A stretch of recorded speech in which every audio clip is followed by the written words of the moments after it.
السلام علیکم۔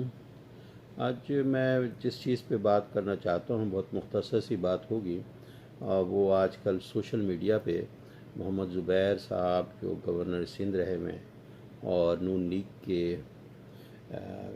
لیگ میں بھی ہوتے ہیں، ان کے سلسلے سے سوشل میڈیا پہ ایک ایک اسکیم کہہ لیں، اور ان کا ایک سلسلہ چل رہا ہے جو مختلف قسم کے اس سے کہ وہ ان کے تعلقات کیا رہے کس طرح سے، تو اس قسم کی بیہودہ باتیں اور بے حیائی کی باتیں معاشرے میں عام جب ہوتی ہیں تو اس سے پورا ایک نظام، خاندانی نظام جو ہے وہ تباہ ہو جاتا ہے، اور ان باتوں کا اثر بہت برا اثر پڑتا ہے، خاص طور پر جو نسل اب نوجوان نسل ہے اور جو امیچیور لوگ ہیں، خاص کر بچے ہیں، سب تباہ ہوتے ہیں۔ اس چیز کو ڈسکریج کرنا چاہیے اور کنڈیم کرنا چاہیے، اور تو قرآن و سنت کی طرف ہمیں دیکھنا چاہیے کہ اسلام ایک ایسا دین ہے جو سب سے زیادہ جس چیز پہ زور دیتا ہے وہ ہے الحیا والایمان، یعنی جس میں حیا نہیں اس میں ایمان نہیں۔ بہت ساری ایسی غلط باتوں کو دیکھنا بھی صحیح نہیں ہے، اور اس کے متعلق زیادہ بات کرنا بھی بہتر نہیں ہے۔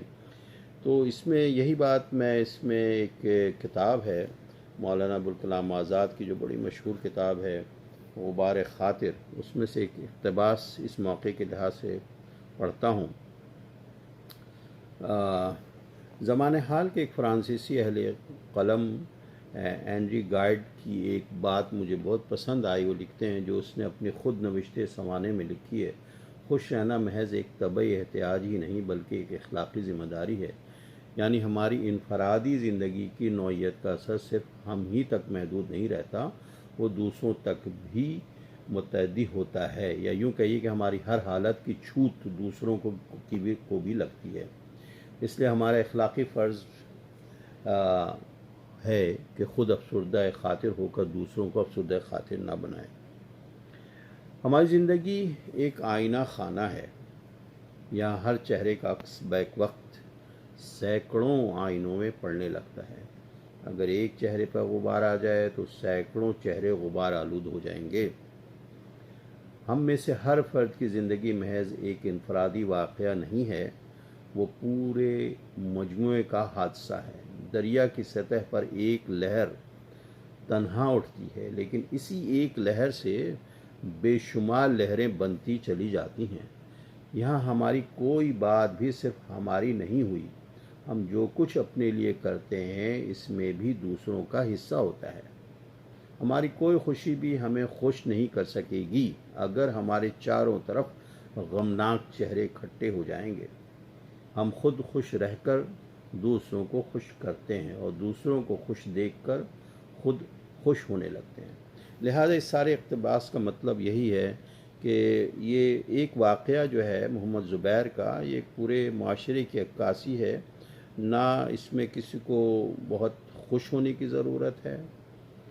بس ہمیں چاہیے کہ ہمیں کیا کرنا ہے، ہمیں کیا سبق حاصل کرنا ہے، اور بجائے اس سے کہ ان باتوں کو پھیلایا جائے اور اس پہ زیادہ سے زیادہ مزہ لیا جائے اور گفتگو کی جائے، یہ مزید معاشرے کو تباہی کی طرف لے کے جائے گا۔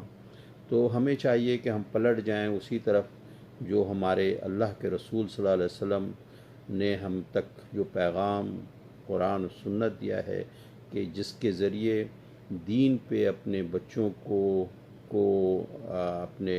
اپنے گھر والوں کو اس کی تربیت کریں، جس میں کہتے ہیں کہ نماز جیسے الصلاۃ تنہی عن الفحشاء والمنکر، یعنی نماز جو ہے وہ ہمیں فحش باتوں سے دور کرتی ہے۔ اسی طرح سے اور بہت ساری چیزیں ہیں جو کہ ہمیں چاہیے کہ امپلیمنٹ کرنا چاہیے، اور حیا اور شرم و حیا کو